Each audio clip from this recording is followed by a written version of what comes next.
Hello and welcome to Communicate with Power. This is the sixth episode. And Laura, that's a new thing you started doing. What is that signal? Saying hello. Oh, okay. Yeah. I tend not to do a lot of that. But anyway, I know. that's all right. This is Laura Peck, of course, and I'm Barry McLaughlin. And you probably knew that or you wouldn't be here.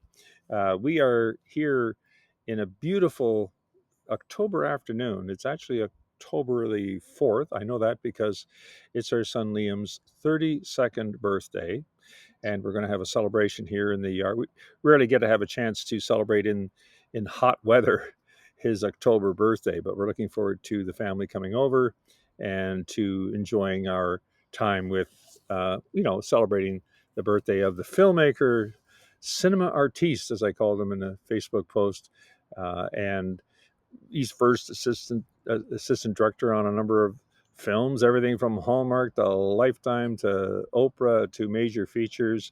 And so we're pretty proud of Liam and his abilities to really run these films. And the first idea I learned, he invited us on set. Wow, they are running the show there. So it's great to see him in action. This afternoon, we want to touch on a couple of key issues because it's been a very busy week, hasn't it been, Laura? Like a lot going on.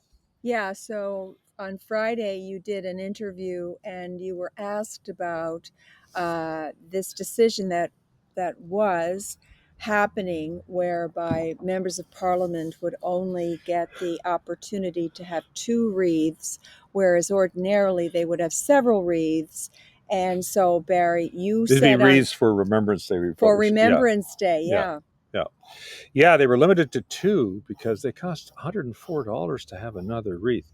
And you know those vets, the ones that put their lives at stake in Afghanistan and, yes, even World War II, as my dad did, and Korea, and all these places where our peacekeepers have been.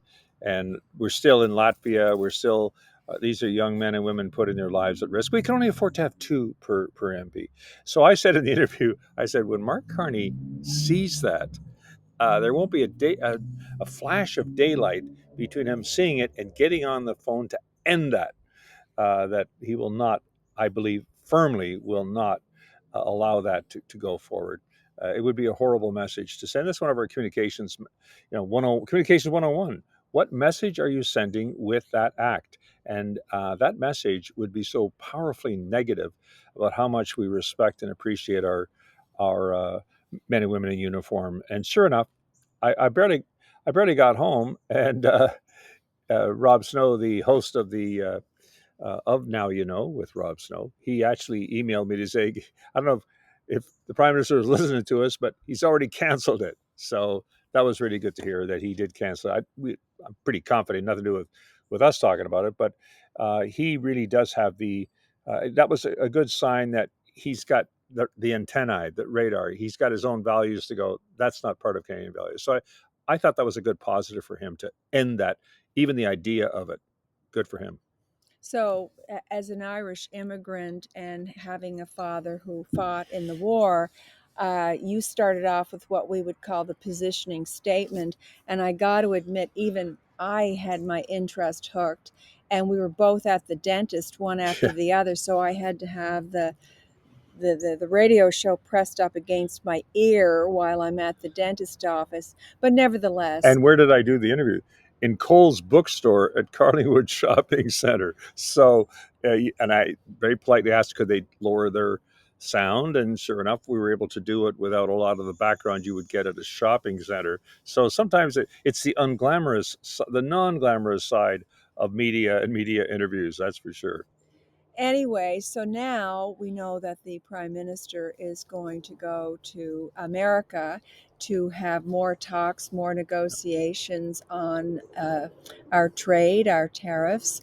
So, what would be your advice to the Prime Minister? Well, it's a great question, really.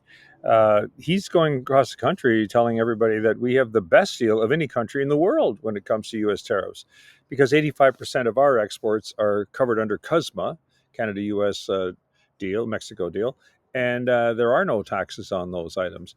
But the remaining ones, aluminum, steel, lumber, autos, those are huge, 50 percentile range mostly of tariffs on Canada's exports, costing thousands of jobs, billions of dollars in lost revenue. And, of course, not to mention the terrible impact on American consumers, which Donald J. Trump never talks about.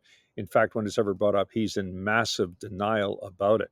So when the American people mostly don't realize that actually, in the end, it's the consumer who goes to the appliance store, buys that appliance, has to pay the aluminum and steel in it, pay the tariffs in it. He's in denial about it. What can you do? So Americans are equally suffering, and will begin to once the supply chain has been used up, and have to import the new stuff with the tariffs slapped on them. They will begin to realize $3,900 per American family on average will be paying extra for those tariffs. Thank you very much, Mr. President.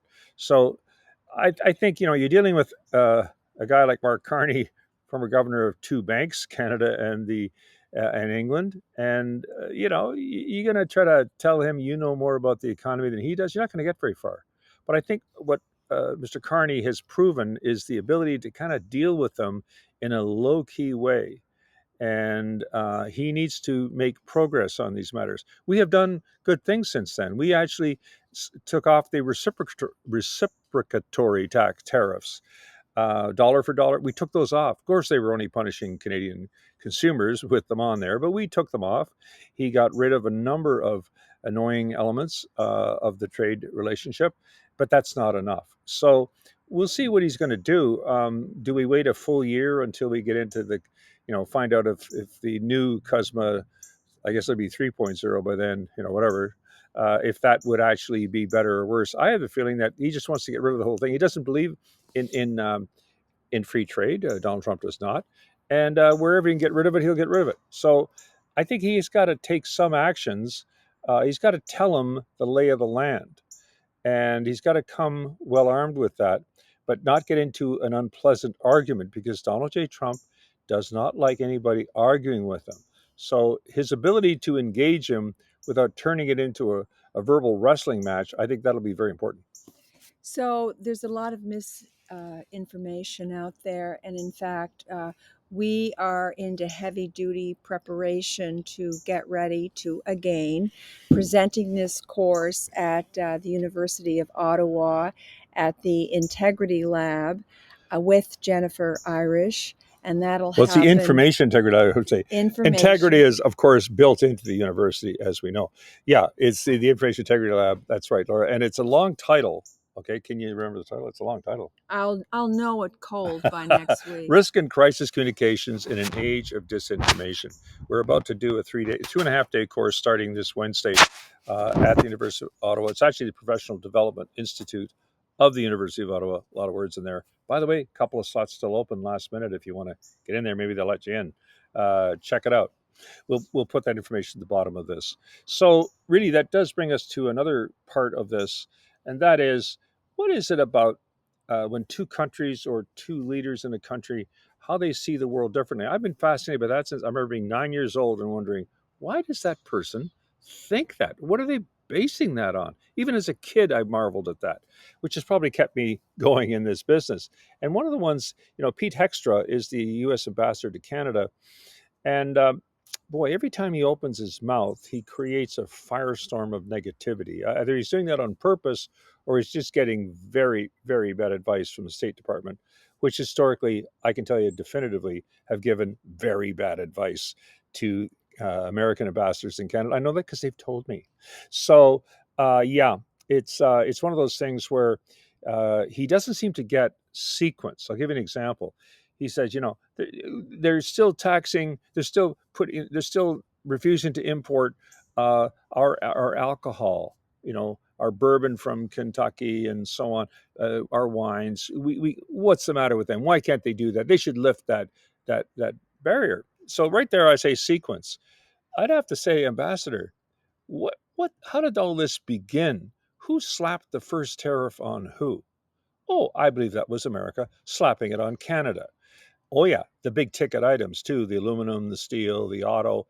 and all the remaining threats that went with it, all lumber. So, and he executed those. And so our little response of, we're not going to take your alcohol, and that's usually provincial premiers. Doug Ford, good example here in Ontario. Most of the province said, we don't want it. Well, why should we give you our business? And so he doesn't get that. Yeah, we are angry at that. We are annoyed by that. It is unfair. It was prompted by whom? Can we hear that, please? Oh yeah, Donald J. Trump. So sequence is very important in issues of conflict between nations. You could go on, but every negative hit, the 51st state, which even he's bringing it up again just last week. It's either that, I guess, or Epstein to talk about. It's hard to say, but he'd rather talk about that, I guess. But again, uh, if you watch Carney, he's had to kind of swallow a little bit.